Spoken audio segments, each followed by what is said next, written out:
무조건 첫 번째 레슨 좋은 건 너만 알기. 꼭 지켜야 될 좀 경제 원칙을 말씀드리면 사실은 분산 투자죠. 이제 두 번째 레슨 슬픔도 너만 갖기.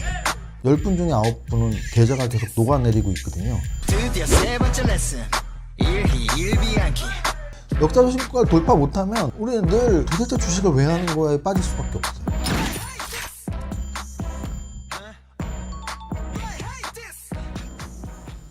주식 투자를 바라보는 관점들 또는 저 같은 뭐 매매나 투자를 하시는 분들의 관점은 크게 두 가지가 있어요. 뭐가 있냐면 올라가는 게 계속 올라갈 거야. 추세적 관점이고요. 반면에 이제 올라간 건 떨어지고 떨어진 게 올라갈 거야. 이게 이제 평균 회귀적 관점이에요. 그러면 과연 여러분들 중에 나는 어느 쪽이야라고 정확히 말할 수 있는 분이라면 그렇게 하시면 돼요. 근데 그렇지 못한 분들은 둘 중에 하나를 공부를 해서 선택해야 되는데요. 저는 주식을 거의 30년을 했는데요. 처음부터 저는 강한 종목을 찾으면서 단기 매매를 했어요. 그래서 강한 종목을 찾으면서 단기 매매를 했기 때문에 저는 추세 매매자고요. 그리고 성장주 투자를 하라고 강조하는 중장기 투자를 하고 있기 때문에 역시 저는 추세 매매자예요. 그럼 추세 매매자이기 때문에 지금은 당연히 한국장에 올 시점이죠. 왜냐하면 이렇게 보시면 돼요. 작년에 국장 탈출은 지능순이라는 말이 유행했었거든요. 근데 그 말을 만약에 가치 투자자가 했다면 가치 투자 잘못 배운 거예요. 왜냐? 작년에는 미국 증시, 일본 증시, 대만 증시 다 올랐고요. 우리나라만 떨어졌거든요. 그 아까 제가 말씀드린 대로 만약에 가치의 입장으로 본다면 글로벌 증시가 비슷하게 움직여야 되는데 한국만 떨어졌네? 하고 한국에 들어왔어야 돼요. 그분들은 지금 돈 벌었겠죠. 왜? 작년에 많이 떨어진 걸 지금 보상받고 있으니까. 근데 작년에는 미국으로 갔어. 왜? 강하다고. 그럼 이건 추세 매매자거든요. 근데 추세 매매자라면 지금 당연히 돌아와야죠. 만약에 추세 매매자라면 한국 증시가 올해 외강하지라는 걸 판단하면 되는데요. 그리고 그 외강한지가 앞으로도 지속된다면 한국 증시에 투자할 충분한 이유가 있는 거죠. 그 외강한지는 저는 크게는 두 가지로 보는데요. 하나는 작년에 너무 많이 떨어졌으니까. 결국은 아까 제가 주식은 평균 회귀도 있고 모멘텀도 있다고 했는데 그게 짬뽕으로 계속 이렇게 연쇄작용을 일으키거든요. 왜냐? 특히 한 나라의 지수기 때문이에요. 만약에 개별 종목으로 본다면 개별 종목은 무서워해야 될 게 뭐냐면 매일매일 떨어지면 쟤는 오르고 쟤는 떨어져. 개별 종목은 계속 떨어지는 애 사면 안 돼요. 왜? 상장 폐지될 수도 있거든요. 그래서 작년에 너무 많이 떨어진 게 글로벌 증시 키 맞추기에 올해 좀 호재로서 작용했을 수 있다. 그리고 두 번째는 아무래도 새 정부 출범에 대한 기대감을 빼뜨릴 수는 없습니다.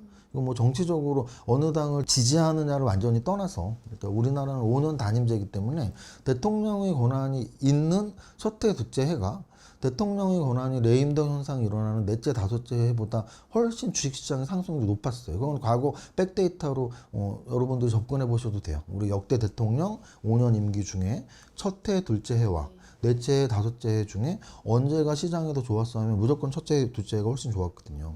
그래서 저는 우리나라 증시가 올해 강한 이유가 너무나 많이 빠졌었던 것, 그래서 코리아 디스카운트라고 하죠. 코리아 디스카운트 플러스 새 정부에 대한 기대감인데 과연 그러면 그 두 가지가 계속될 수 있냐의 문제인데요. 저는 계속될 수는 있다고 봐요. 아직까지는. 왜냐하면 6월부터 새 정부가 출범했으니까 이제 뭐 출범한 지 한 달, 두 달밖에 안 됐으니까 좀 더 기대할 건 있을 것 같다는 말씀을 드리고 싶습니다. 지주회사랑 금융주는 그냥 상반기에만 움직였다고 볼 수 있어요. 그런데 조선주와 방산, 특히 방산은 거의 뭐 작년 봄부터 움직였거든요.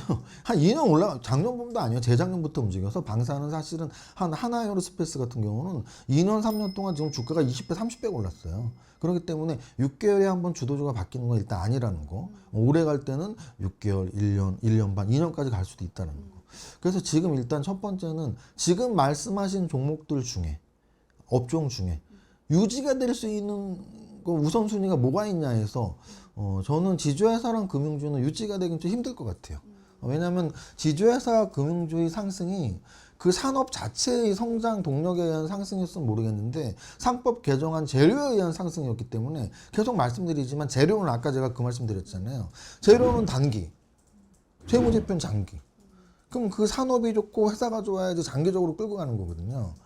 방산 또는 하나 에어로스페이스는 3년 전보다 2년 전, 2년 전보다 1년 전, 1년 전보다 오늘까지도 계속 퀀텀 점프를 하고 있고 방산의 시대에 지금 살고 있잖아요. 전쟁의 시기이니까. 그래서 방산은 지금 1년, 2년을 끌고 온 건데 과연 지주사랑 금융주가 상반기에 상법 개정안 때문에 올랐다 치더라도 뭐 상법 개정안, 2차 개정안 한다고 하지만 그 뭐 누더기를 만들 것도 아니고 저는 세무사니까 상법을 시험을 본단 말이에요.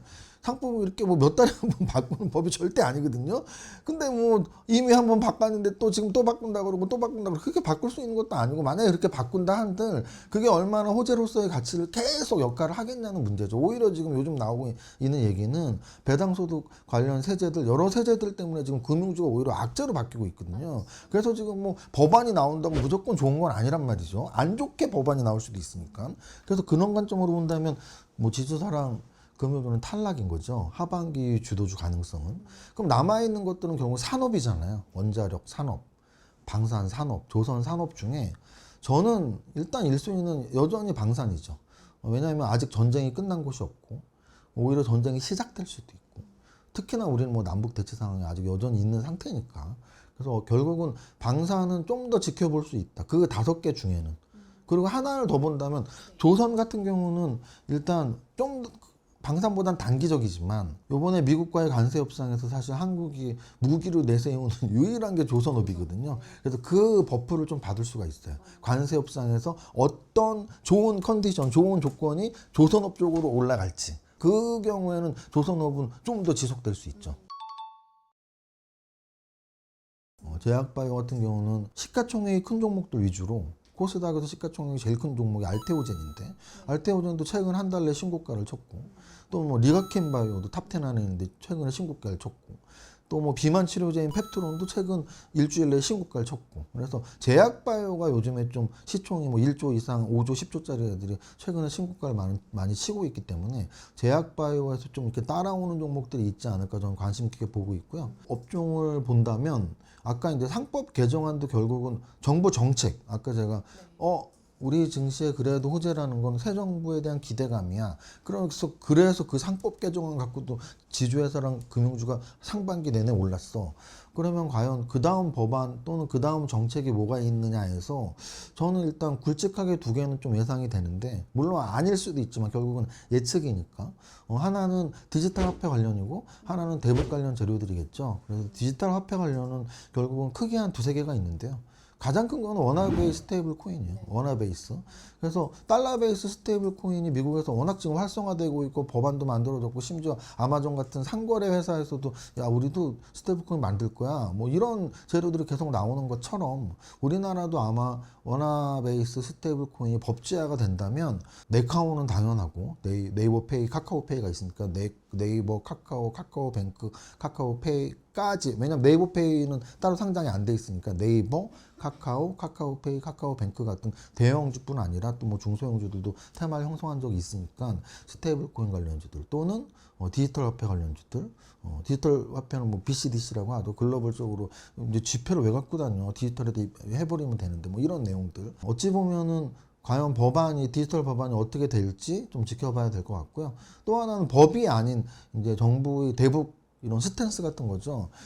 전통적으로 뭐 국민의힘과 민주당이 북한 관련 이런 정책들이 달랐기 때문에 지금 현재 정부에서 전 정부가 했던 것들을 좀 이렇게 되돌리는 모습들이 계속 나오고 있으니까 북한과의 관계가 어떻게 개선될지. 근데 이 남북경협 관련주는 플러스 하나가 더 있죠. 우리 민주당 정부와 북한과의 관계보다 사실 더 큰 게 트럼프죠. 왜냐면은 트럼프가 이번에 대통령 재선이잖아요.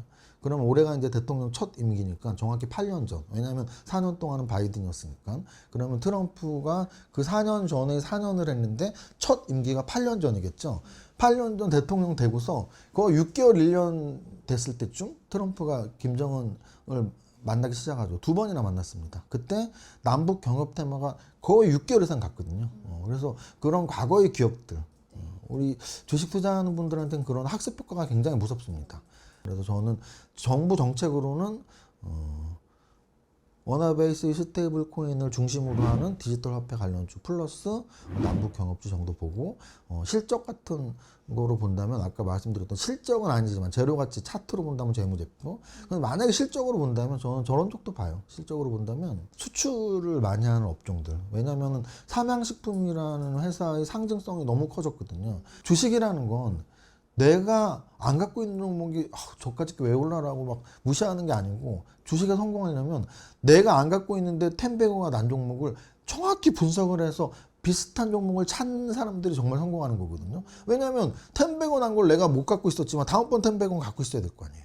그렇기 때문에 텐베거를 철저히 분석을 해야 되는데 사실은 아까 말씀드렸지만 업종의 움직임들, 뭐 방산주가 전체 움직여서 하나에어로스페이스, LIG 넥스원 뭐 같이 움직였거나 또 2차 전지가 움직일 때 지금은 다 꼬꾸라졌지만 움직일 때 에코프로 BM 업종이 같이 움직인 경우는 많아요. 근데 사실 음식료주가 몇 년 동안 못 움직였거든요. 최근 한 3년, 4년 못 움직였어요. 그런데 유일하게 삼양식품만 3년 내내 신고가를 치고 올라갔습니다. 10배가 이상이 났죠. 거의 20배가 났는데요. 그래서 한국에서 라면꽤 하나 드신 분들은 농심과 삼양식품 어느 게 더 큰 회사일 것 같아. 그러면 10명 중에 9명은 당연히 농심이라고 하겠죠. 근데 농심보다 삼양식품 시가총액이 4배 정도 됐어요. 삼양식품은 10조를 뚫었었고 농심은 2조, 3조 왔다 갔다 하거든요. 3, 4배가 됐단 말이죠. 그럼 우리는 그걸 계속 분석하면 돼요. 왜? 너무 당연하죠. 우리나라에서는 불닭볶음면보다 신라면을 많이 먹지만 우리나라 인구 무슨 5천만 명보다 훨씬 많은 5억 명, 50억 명이 불닭볶음면을 좋아하니까 시장이 50배 더 큰 시장에서 불닭볶음면을 더 좋아하니까 그럼 과연 우리나라의 산업 중에 특히 소비재 중에 과연 여태까지 이런 적이 있었냐? 당연히 있었죠. 엔터주의 성장들 결국은 우리나라에서만 좋아했다면 우리나라에서만 좋아하는 아이돌로 끝났다면 뭐 JYP도 하이브가 나오기 전까지는 최고 1조를 찍을까 말까였거든요. 근데 하이브가 10조를 찍어버렸단 말이죠. 그러니까 JYP나 SM도 막 2조, 3조를 찍는 거예요. 그 산업 자체가 커지고. 그래서 과연 세계적으로 진출하는 산업이 뭐가 있냐가 사실 텐병을 잡을 때 가장 중요한데요. 저는 일단 의료기기 업종을 거의 넘버원으로 꼽고 있습니다. 파마리서치라는 회사가 있어요. 파마리서치라는 회사가 최근 몇 년 동안 텐베고가 났거든요. 그게 지금 5조, 6조예요. 2천억, 3천억에서. 그러면 그 뭐 만드는 회사인데 리쥬란이라는 제품은 스킨 부스터라 그러거든요. 스킨 부스터는 이렇게 피부에 주사를 맞아서 뭐 이렇게 피부를 좋게 하는데 연어의 생식세포로 만든 리쥬란을 만드는 회사가 파마 리서치예요. 또는 이렇게 이런 걸 리프트 어쩌고 하는데 리프트? 근데 이게 뭐 써마지다 뭐 인모드다 어쩌고 다 미국 걸 쓰고 있었는데 국산이 개발이 된 거죠. 슈링크라고. 그 슈링크를 만드는 회사는 클래시스도 지금 시총이 3조 4조 하거든요. 그러면은 의료기기에서 이렇게 10배가 올라간 이유가 우리나라 사람들 뭐 밥 먹고 피부 까마가잖아. 아니에요. 절대 신라면을 먹든다고 농심이 10조가 간 게 아니듯이 무슨 우리나라 사람이 리쥬란 맞고 클래시스의 슈링크를 그렇게 맞아갖고 10조 5조씩 간 게 아니고 두 가지입니다. 일단 의료 관광이 계속 활성화하고 되고 있어요. 그 코로나가 끝난 이후부터 계속 우리나라에 들어오시는 분들 중에 제주도 관광객과 뭐 숫자로 비교할 수는 없지만 굉장히 큰 돈을 쓰는 특히 외국의 부자들이 강남으로 오고 있죠. 성형수술보다 특히 피부 시술을 받으러.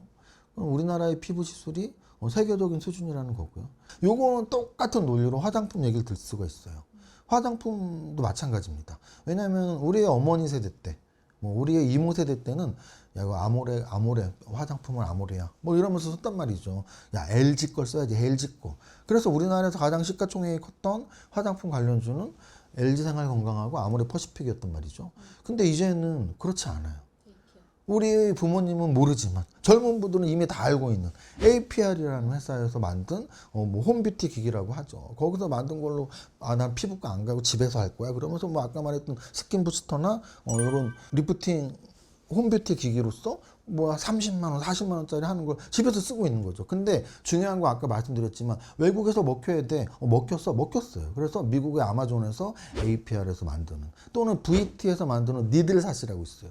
이런 니들샷들. 이런 것들이 미국에서 먹혀버리니까 이 화장품 중소형주였던 애들이 무슨 5천억이나 뭐 될까 말까 했던 애들이 1조, 2조, 3조 올라가는 거죠. 그래서 결국은 텐베고 종목을 잡고 싶다면 글로벌 시장, 특히 미국 시장을 돌파하는, 미국 시장을 뚫는 그런 제품을 가진 회사가 있다면 주목하자. 뭐 이런 말씀을 드리고 싶습니다. 세제 개편안이 그렇게 개편안이 나오고 그게 뭐 확정될 확률이 높아진다면 악재야 호재야 무조건 악재죠. 무조건 악재죠. 왜? 지금 말씀하신 내용들은 다 투자자들한테 불리한, 우리나라에는 유리할지 몰라요. 왜냐하면 세금을 더 걷어서 어딘가 쓸 테니까. 근데 투자자들은 내가 낸 세금으로 누군가 쓰니까 좋아할 거야 라고 생각하면 모르겠지만 나는 투자자로서 내 주식이 올라야지 행복해 라는 입장을 가진 투자자라면 다들 해피하지 않고 새드 하겠죠. 왜냐면은 보세요. 저도 뭐 세무사니까 정확히 말씀드릴 수 있지만 세금이라는 건 결국은 내가 얻은 이익에서 내는 거란 말이에요. 또는 이익이 없을 때 낼 수도 있어요. 이익이 없을 때 내는 게 증권거래세거든요. 근데 증권거래소를 원래 낮춘 이유는 금투세 때문이었어요. 근데 금투세를 안 하니까 그럼 올리는 건 뭐 논리적으로는 맞죠. 근데 어쨌든 지금은 낮은 상태였잖아요. 어쨌든 그러면 증권거래세를 낮췄는데 금투세도 안 걷었어? 호재. 근데 금투세는 안 걷지만 증권거래세 다시 올려? 악재. 너무 당연한 거고요. 대주주도 마찬가지죠. 대주주도 50억? 우리 그러면 50억이 난 없으니까 난 대주주 상관없네. 근데 50억과 10억은 사실 굉장히 큰 차이가 있어요. 요즘 뭐 부자가 100억 부자 시대인데 100억 부자 시대인데 주식 10억 하는 사람, 20억 하는 사람 왜 없겠습니까? 근데 그들이 어떤 종목에 15억을 갖고 있을 때 세금을 내야 돼 이제. 양도소득세를 내야 돼요. 증권거래세 내기도 싫어하는 사람인데 양도소득세를 내야 된다고? 그럼 그런 분들은 대부분 어떻게 하냐면 연말에 회피를 해요. 연말 기준이기 때문에 12월에 회피를 한다고요. 또 미리미리 회피하시는 분도 있어요. 물량이 많은 분들은. 그러면 연말 전에는 그런 중소형주들은 떨어질 수밖에 없겠죠. 왜냐하면 대형주가 뭐 10억, 20억 판다고 떨어지진 않겠죠. 삼성전자가 300조짜리인데 어떤 개인들이 나 양도소득세 안 내야 돼 해서 삼성전자 10억 판다고 떨어지지 않습니다. 근데 만약에 1000억, 2000억, 3000억짜리 종목이 있는데 거기에 뭐 한 10억, 20억 투자하신 분이 10분이 있어. 그 10분이 나 이제 양도소득세 이거 안 내려면 미리 팔아야겠다. 그럼 100% 떨어지겠죠, 그 종목은. 왜냐하면 주가라는 건 아까 제가 경제학에서 제일 좋아하는 이론이 수요 공급 이론이라고 말씀드렸는데 주가는 주식의 가격이에요. 가격이라는 건 결국은 파는 사람이 많으면 떨어지고 사는 사람이 많으면 올라가는 거거든요. 근데 대주주 양도소득세는 무조건 파는 사람이 많아지는 거예요. 그러면 주가는 떨어질 수밖에 없겠죠. 그래서 이런 세제 개편안들 통틀어서 말씀하신 것들 대부분이 악재다. 저는 일단 단기적으로는 트럼프의 그리고 그 입에서 나오는 우리나라의 관세 문제가 뭐 당장 이번 주 또는 뭐 8월 한 중순까지도 영향을 미칠 수가 있겠죠. 근데 이제 그거보다 더 큰 건 차트적으로는 제가 제일 좋아하는 차트가 신고가 차트거든요. 근데 지금 오늘 기준으로 녹화일 기준으로 우리나라의 역사적 신고가는 역대 최고점을 말하는 건데요. 역사적 신고가는 2021년 7월 초, 6월 말 7월 초쯤에 3,316포인트입니다. 근데 오늘 마감 지수가 3,230포인트예요. 그럼 3,230포인트하고 3,316포인트는 이제 정말 뭐 다 왔다. 100포인트도 안 남았어요. 그러면은 3,200에서 100포인트가 딱 3% 차이거든요. 퍼센트로는. 근데 그게 안 남았어요. 지금 한 80 몇 포인트가 남아서 아까 제가 퍼센트 계산해 보니까 한 2.7% 되더라고요. 2.7%면 정말 역사적 신고가가 다 왔다. 역사적 신고가가 뭐가 중요한데? 중요하죠. 일단은 우리 증시의 자신감일 수도 있고, 왜냐하면 역사적 신고가를 돌파 못하면 우리는 늘 도대체 주식을 왜 하는 거에 빠질 수밖에 없어요. 야, 주식 4년 전보다도 지수가 못 오르는 주식을 왜 하고, 미국 시장을 해야 된다는 논리가 그거거든요. 야, 미국은 작년보다 재작년보다 이렇게 올라 있잖아. 한국을 못하러 하니 4년 전이랑 똑같은데 이 논리거든요. 삼성전자를 못하러 사 엔비디아를 사야지. 엔비디아는 계속 오르잖아. 삼성전자는 4년 전, 5년 전 9만 원 아직도 회복 못했잖아. 이 논리거든요. 그럼 이 논리를 타파하는 유일한 방법은 신고가를 치는 방법밖에 없거든요. 그런데 신고가의 장점은 뭐냐면 신고가 이후부터는 사실 물린 사람이 없어요. 우리 주식 투자자분들 중에 10분 중에 9분은 물린 걸 갖고 있습니다. 그래서 저는 그렇게 생각을 해요. 이 주식시장은 결국은 흐름이거든요. 파도 같은. 놀이공원을 가거나 바닷가에 가거나 올라갔다 내려갔다 하잖아요. 그 흐름을 잘 타야 되잖아요. 근데 지금은 바닥이라고 말할 수는 없겠죠. 하지만 역사적 신고가 새 시대의 출발점일 수도 있기 때문에 개인 투자자들이 공부 열심히 하고 준비를 하고 매매 기법을 통해서 어떤 종목 선정 방법들 또는 아까 제가 뭐 비율로 말을 했지만 좀 더 뭐 고급 스킬들이 있으니까 매매 기법을 배우고 종목 선정 기법을 배운다면 신고가 시대에 좋은 수익을 낼 수 있지 않을까 생각해 봅니다.